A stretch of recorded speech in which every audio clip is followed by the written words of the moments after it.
Salmo 8:4, a primeira parte do versículo. Que é o homem?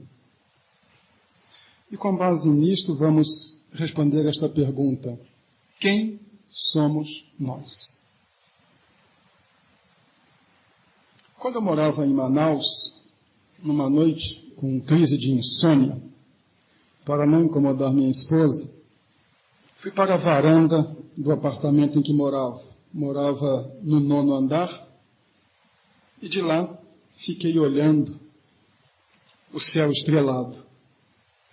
E acontece de, quando a pessoa está sem sono, de se entregar às considerações filosóficas que habitualmente não se entrega. Fiquei olhando aqueles pontos tão distantes no espaço e me lembrei daquilo que tinha ouvido falar, de que toda a matéria do universo estava condensada num ponto do tamanho da cabeça de um alfinete. Aí bate aquela angústia lá dentro. E o que havia fora da cabeça do alfinete? Então, olhando aquilo que estava tão distante, olhando o lugar onde eu estava, então fiquei pensando, aquilo lá e isto aqui já estiveram juntos. Depois me lembrei do ensino bíblico de que o homem surge da matéria existente, da terra, e fiquei pensando que a terra, aquilo lá, eu, toda a raça humana, todos nós estávamos condensados naquele pequeno ponto. E fiquei pensando como o mundo é fantástico. Que coisa extraordinária. Algumas daquelas luzes que eu estava vendo estavam caminhando na minha direção, mas o corpo celeste que as originou já nem existia mais. A distância era tanta que a luz continuava e o corpo tinha desaparecido. Depois fiquei pensando, não é apenas o mundo que é fantástico, o homem é fantástico. Que coisa extraordinária. Eu tinha morado por 9 anos em Brasília, onde tínhamos uma umidade, ou uma secura, melhor dizendo, que chegava a 12% do ar. E em Manaus, mais de uma vez, tínhamos pego 100%. O caboclo que faz suas casas sobre as águas, e na medida em que o rio vai subindo, ele vai subindo a sua casa. Que coisa fantástica, um homem que é capaz de viver num lugar mais seco que o deserto do Saara e é capaz de viver dentro d'água. Lembrei-me quando estava em Brasília de ter visto na W5 Norte um caminhão com um braço mecânico colocando concreto no 5º andar de um prédio. E me lembrei quando era criança, meu pai construiu uma casa, aquele bando de homem jogando balde de concreto para cima. Agora um braço mecânico de um caminhão fazia o trabalho de dezenas de homens, dispensava a balde, rodando a cordinha, simplesmente já colocava tudo lá em cima. Fantástico homem. Lembrei-me ainda de um colega que estudou filosofia comigo e que disse numa ocasião, admirado de eu ser cristão e ser pastor, e disse assim, filosoficamente falando, o homem não existe. E eu disse para ele, filosoficamente falando, o homem é o filósofo.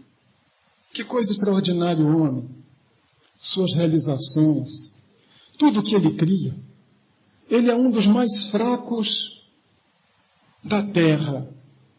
E, no entanto, tudo que ele produz é para superar as suas limitações.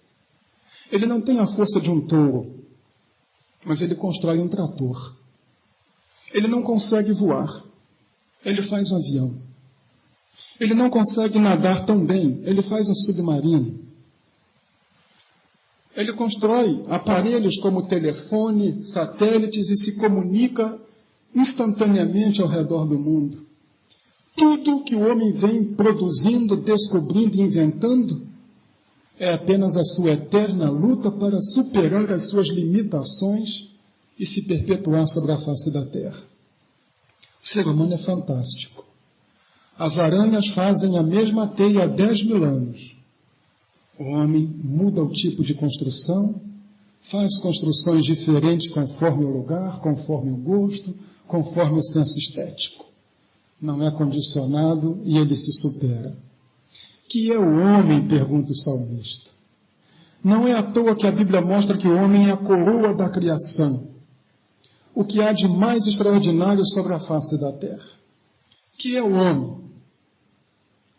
Na realidade, antropologia e filosofia nunca responderam satisfatoriamente esta pergunta. Houve um filósofo que disse que o homem era um galo sem penas. Então, outro filósofo depenou um galo, jogou no meio de um grupo de filósofos e disse, aí está o homem de fulano de tal. Mas o homem é mais do que um galo sem penas. Ele é um ser extraordinário, com uma capacidade incrível, imagem e semelhança de Deus. Não poderia ser menos extraordinário do que é. Mas esta pergunta pode nos levar a uma discussão filosófica que vai nos deixar no meio do caminho, do mesmo tamanho. Talvez a melhor pergunta seja esta, não quem é o homem em geral, mas quem sou eu em particular. O homem em particular, o concreto. Quem somos nós? Uma das divindades orientais, Shiva, tem uma expressão que diz, eu sou um, eu sou muitos. Às vezes, pensando nessa declaração de Shiva, vejo também o retrato do homem. Quem sou eu? Eu sou um. Eu sou único, singular, não existem dois, felizmente. Mas, ao mesmo tempo, sou tão complexo que eu mesmo não me entendo. E se alguém diz assim, pirou? Não. O apóstolo Paulo também disse, o que eu faço, não entendo. Quem é capaz de se explicar completamente, se definir completamente? Mas ainda não andamos o suficiente. Vamos responder uma pergunta, não apenas quem é o homem, não apenas quem sou eu. Porque eu não quero uma discussão acadêmica, até porque eu não tenho capacidade para desenrolá-la. Mas quem sou eu como cristão? Quem somos nós como cristãos? Que é o homem cristão que abraçou o Evangelho, que se comprometeu com Cristo? Quem somos nós? Quem somos nós que estamos a primeira noite participando deste culto? Vou dar 4 respostas e não vou me delongar nelas, mas as 4 se complementam. Primeiro, nós não somos o que fomos. Segunda, nós não somos o que devemos ser. Terceira, nós não somos o que seremos. Quarta, pela graça de Deus, somos o que somos. Vamos ver cada uma. Quem somos nós? Primeiro, nós não somos o que fomos. Efésios, no capítulo 2, versículos 2 e 12. Efésios 2, versículos 2 e 12. Diz o apóstolo Paulo na sua carta aos Efésios. Ele vos deu vida, estando vós mortos nos vossos delitos e pecados, nos quais andastes outrora, segundo o curso deste mundo, segundo o príncipe da potestade do ar, do espírito que agora opera nos filhos da desobediência. 12. Naquele tempo, estáveis sem Cristo, separados da comunidade de Israel, e estranhos às alianças da promessa, não tendo esperança, e sem Deus no mundo. Quem somos nós? Nós não somos o que fomos.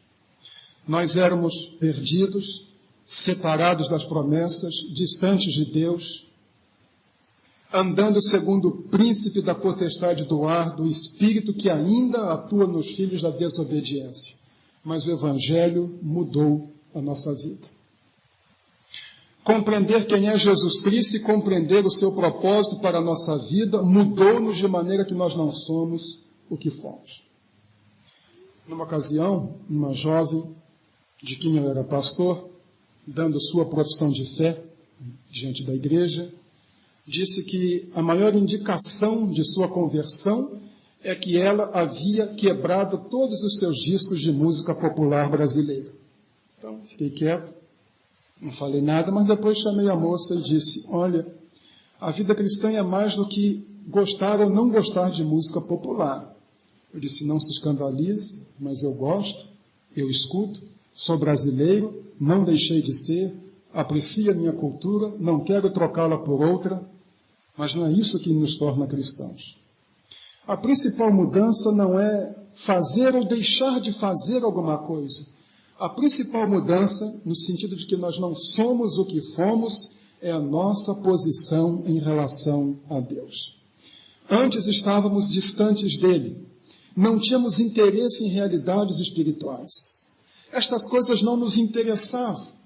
E poucos programas poderiam ser tão maçantes, tão enfadonhos para nós, quanto participar de 1h15, 1h20 de um culto numa igreja.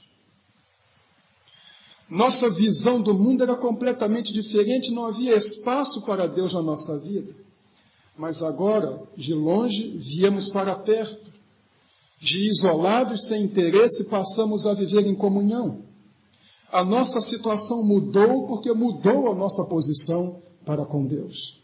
Não somos mais estranhos, somos filhos. Temos interesse no seu reino, estamos comprometidos com ele e recebemos uma nova vida. Quem somos nós? Nós somos pessoas diferentes daquilo que fomos. Nós não somos o que fomos. Segunda resposta. Nós não somos o que devemos ser. Não somos mais o que fomos no passado, mas ainda não chegamos a ser o que devemos ser. Voltemos a Efésios. É a melhor carta sobre o que é a igreja e onde Paulo mostra o caráter cristão.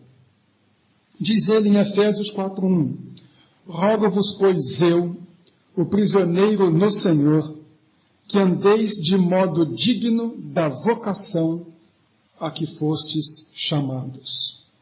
A declaração de Paulo é esta: muito bem, vocês têm agora um caminho novo para andar. Vocês não devem mais andar como andavam no passado, mas vocês ainda não são pessoas completas.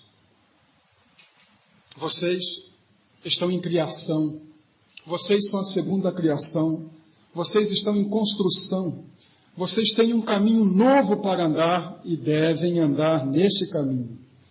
Na continuação, em Efésios 4:2, ele diz como é que nós devemos andar: com toda humildade e mansidão, com longanimidade, que significa uma paciência muito grande, suportando-vos uns aos outros em amor. Agora não é mais para andar em arrogância, pavonismo, empáfia, isolado, com a vida egocentralizada, mas aprendendo a viver em comunhão, a repartir a vida, a saber que faz parte de uma comunidade, a Igreja de Jesus Cristo, o povo de Deus, a saber que agora a sua vida não é mais aquela vida anterior. É preciso romper com uma série de práticas e atitudes, mas ainda não se é perfeito, por isso tem que se andar de modo digno. E voltamos a Efésios 4:2-3, esforçando-vos diligentemente para preservar a unidade do Espírito no vínculo da paz. Andar de modo digno, andar como nós devemos ser. Vejam agora Filipenses 3:12-14. Como diz o apóstolo Paulo desta jornada nossa em busca de melhora. Ele fala do caminho pelo qual deve andar e o ponto aonde deve chegar. Não que eu já o tenha recebido ou já tenha obtido a perfeição, mas prossigo para conquistar aquilo para o que também fui conquistado por Jesus Cristo. Irmãos, quanto a mim, não julgo havê-lo alcançado, mas uma coisa faço, esquecendo-me das coisas que para trás ficam e avançando para as que estão diante de mim, prossigo para o alvo, para o prêmio da soberana vocação de Deus em Cristo Jesus. Ou seja, nós não somos um produto acabado, nós estamos cada dia procurando melhorar a nossa vida. Esta é a beleza da vida cristã. Não se espere perfeição de um crente. Eu cheguei na igreja, mas todo mundo lá é igual lá fora. Eu vi hipócrita lá dentro. É provável que sim, que tenha visto. É provável que veja muitas falhas. Mas nós somos pessoas que estamos caminhando e lutando para melhorar. Antes não havia nenhuma preocupação. Eu sou o que sou, quem quiser que me aceite. Mas agora não. Agora nós sabemos que Deus tem um propósito para a nossa vida. E nós sabemos que a vida cristã é um desafio para cada dia ser melhor. Um cristão iniciante colocou uma declaração no vidro de trás do seu carro. Estou em construção. Tenham paciência comigo. Não chegamos ao nível de maturidade, mas nós estamos nos esforçando.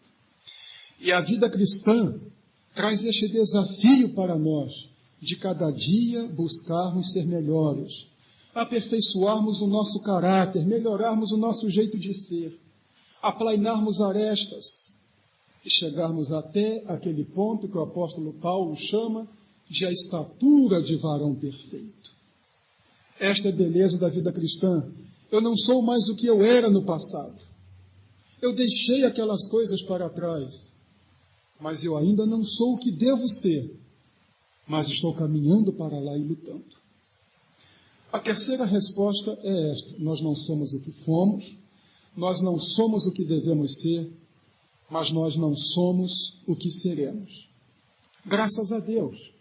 Ainda há muita coisa por acontecer em nossa vida. Acompanhe-me, por favor, a primeira carta de João, no capítulo 3, no versículo 2. 1 de João 3:2. Amados, agora somos filhos de Deus, e ainda não se manifestou o que haveremos de ser. Sabemos que quando Ele se manifestar, seremos semelhantes a Ele, porque haveremos de vê-lo como Ele é. Sim, eu estou em construção, não sou completo, estou procurando melhorar, luto com as minhas limitações, com meus defeitos, com meus pecados, mas como cristão eu tenho uma promessa, eu serei como Ele. Eu não estou apenas lutando em busca de santificação, mas cada um de nós tem a promessa da glorificação. Amados, tal como Ele é, nós seremos. Rumo à transformação. Esta talvez seja uma das promessas mais preciosas do cristão. Ele sabe que a morte não é o fim. E ele sabe também que a sua decadência física chega, mas que a sua glorificação espiritual estará lá no fim da jornada. Ele não entrará na eternidade caindo aos pedaços. Ele entrará na eternidade em novidade de vida. Primeira carta do apóstolo Paulo à igreja de Corinto, capítulo 15. Leio do versículo 51 ao versículo 55. Nós não somos o que seremos, nós seremos muito mais do que somos hoje. Eis que vos digo um mistério. Nem todos dormiremos, mas transformados seremos todos. Num momento, num abrir e fechar de olhos, ao ressoar da última trombeta. A trombeta soará, os mortos ressuscitarão incorruptíveis e nós seremos transformados. Porque é necessário que este corpo corruptível se revista da incorruptibilidade e que o corpo mortal se revista da imortalidade. E quando este corpo corruptível se revestir de incorruptibilidade, e quando o que é mortal se revestir de imortalidade, então se cumprirá a palavra que está escrita: tragada foi a morte pela vitória. Onde está, ó morte, a tua vitória? Onde está, ó morte, o teu aguilhão?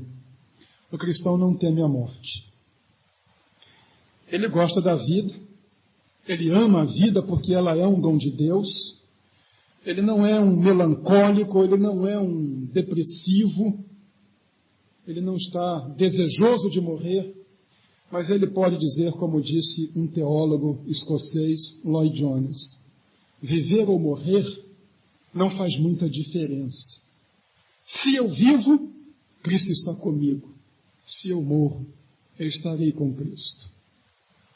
Foi por isso que o teólogo alemão Dietrich Bonhoeffer, que foi enforcado num campo de concentração por ordem de Hitler, em um de seus livros escreveu o seguinte: a morte não é o ponto final. Para o cristão, a morte é o supremo festival no caminho da libertação. Não a temo, não vou terminar, eu vou começar. É esta convicção que nós temos, porque entregamos a vida a Cristo e por aquilo que Ele fez na cruz, nós não somos o que seremos. A vida não se encerra na sepultura. Para nós ela não é a última morada. Nós cremos pelo testemunho das Escrituras, pelo testemunho do Espírito junto ao nosso Espírito, nós cremos pela segurança que a palavra de Jesus Cristo nos outorga, que nós não somos o que seremos transformados, que teremos uma nova vida. Transformados na semelhança de Cristo, cidadãos de outro reino. Quem somos nós? Nós não somos o que fomos. Nós não somos ainda o que devemos ser. Nós não somos o que seremos, mas pela graça de Deus. E só pela graça de Deus é que nós somos o que somos. Agora eu volto ao apóstolo Paulo, no capítulo 15 de 1 Coríntios, e no versículo 10. Sua primeira frase, ele diz: mas pela graça de Deus sou o que sou. Esta primeira carta foi escrita porque a igreja contestava muito a palavra de Paulo. Há uma junção de documentos, de maneira que o que nós temos como primeira carta, na realidade, parece até ter sido a terceira, porque ele diz: em carta anterior vos escrevi. Há um trecho que os estudiosos chamam de carta das lágrimas, lá pelo capítulo 5, em que ele abre o coração, fez tantas coisas pela igreja, dedicou-se tanto à igreja, e agora alguns homens sem nenhuma credencial passada chegaram e começaram a minar a sua autoridade. Hereges e chamados de gnósticos, um tipo de racionalismo cristão. Paulo não discute com eles. Ele apresenta a sua autoridade moral, sua autoridade espiritual e os seus frutos sobre toda a discursaria deles. No capítulo 5, então, ele abre o coração e vem mostrando tudo o que ele fez. Mas no capítulo 15, no versículo 10, ele deixa esta expressão: talvez eu seja tudo o que eles disseram, mas eu tenho consciência do que sou e do que estou fazendo. É pela graça de Deus que eu sou o que sou. Não cheguei a ser apóstolo, diz ele, por mérito, por virtude, porque sou bom, porque tive valor, porque convenci Deus. Tudo que eu tenho e tudo que eu sou é obra da graça de Deus. Esta também é uma declaração que nós fazemos. Quem somos nós? Nós somos o que somos pela graça de Deus. Nós não somos melhores que o mundo. Nós somos pecadores, mas pela graça de Deus nós fomos salvos. Nós somos pessoas que carregam dentro de nós a inclinação para o pecado. O salmista diz: eis que eu nasci em iniquidade, em pecado me concebeu minha mãe. É esta tendência que existe dentro de nós para o mal, mas pela graça de Deus nós conseguimos forças para lutar contra o mal. Sofremos paixões humanas, sofremos hostilidades, muitas vezes até mesmo como cristãos somos batidos pelo desânimo. As coisas deveriam ser melhor para nós. Por que tanta crise? Por que tanto problema em casa? Por que enfermidade? Por que o desemprego? Por que esta doença? Por que tanta incompreensão? Às vezes vontade de deixar tudo. Quando bate isto é porque a pessoa está confiando em si.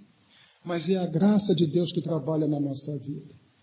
Quem somos nós? Pecadores que a graça de Deus alcançou. Pecadores que o poder do Evangelho transformou. Pessoas sem rumo que a presença de Jesus Cristo modificou por completo e abriu uma nova perspectiva de vida.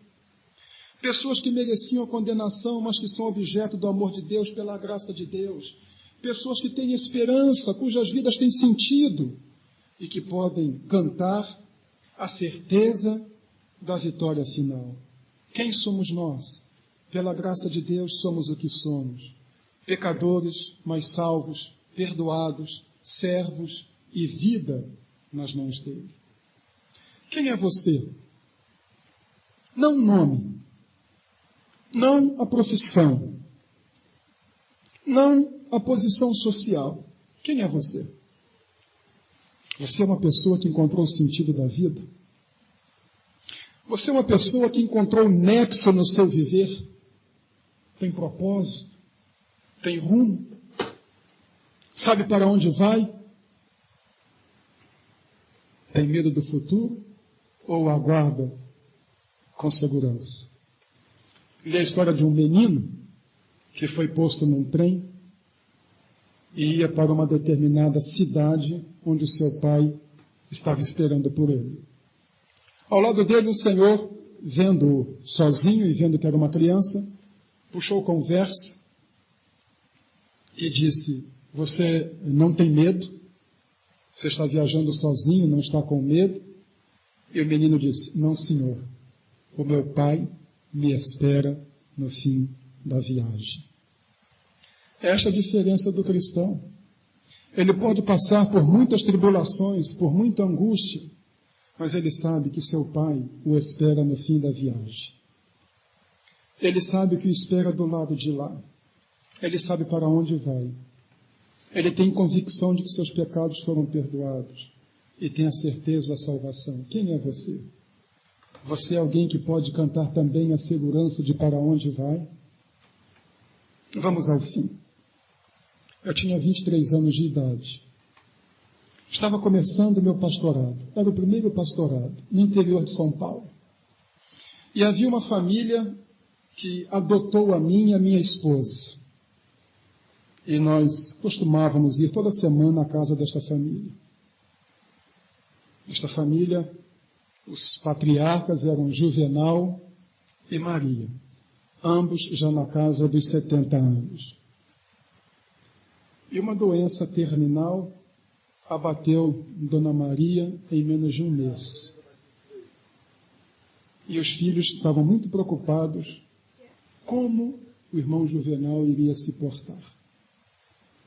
E uma noite, lá pelas 11h30, bateram na minha casa e eu fui atender e era uma das filhas do casal. E ela me disse assim: pastor, a mamãe faleceu e alguém tem que avisar ao papai que ela faleceu e nós não temos coragem. E lá fui eu. E fui para o quarto e fui pensando o que eu vou dizer para o irmão Juvenal. Ele estava dormindo, bati no ombro dele, disse assim: irmão Juvenal. Ele levou um susto, olhou para mim, olhos arregalados: pastor, essa hora aqui, o que foi? E eu disse: a irmã Maria já está com Jesus. Ele disse: graças a Deus. Virou para o outro lado e foi dormir. E eu fiquei pensando, o que há com esse homem? Mas está certo. No dia seguinte, nós tivemos o sepultamento da irmã Maria. Uma filha morava no interior. 4 moravam em São Paulo, capital. Foi o primeiro funeral que fiz como pastor. E lá estava o corpo da irmã Maria. Nós estávamos cantando o hino: há um lar muito feliz lá no céu. E há uma estrofe que diz: eu também vou viver lá no céu. E na hora daquela estrofe, os 5 filhos, os netos e o irmão Juvenal chegaram-se ao redor do caixão, deram as mãos e cantaram com todo entusiasmo: eu também vou viver lá nos céus.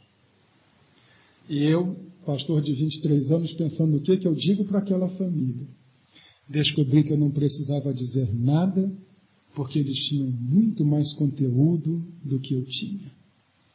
Esta é a beleza da vida cristã. Quem somos nós? Nós somos pessoas que, aos olhos de muitos, podemos parecer exóticos ou ingênuos ou tolos. Mas somos pessoas que tivemos uma profunda experiência da graça de Deus, que temos convicções inabaláveis e imorredoras, e convidamos você para se juntar conosco. Quem somos nós? Nós somos o povo de Deus encaminhada, e queremos nesta noite lhe fazer o mesmo convite que Moisés fez ao seu cunhado Obabe. Ó Babe, vem conosco, porque nós te faremos bem, porque nós vamos para a terra que o Senhor nosso Deus prometeu que vai nos dar. Junte-se a nós, seja um como nós, alguém que se comprometeu com Cristo e deu a sua vida a Ele.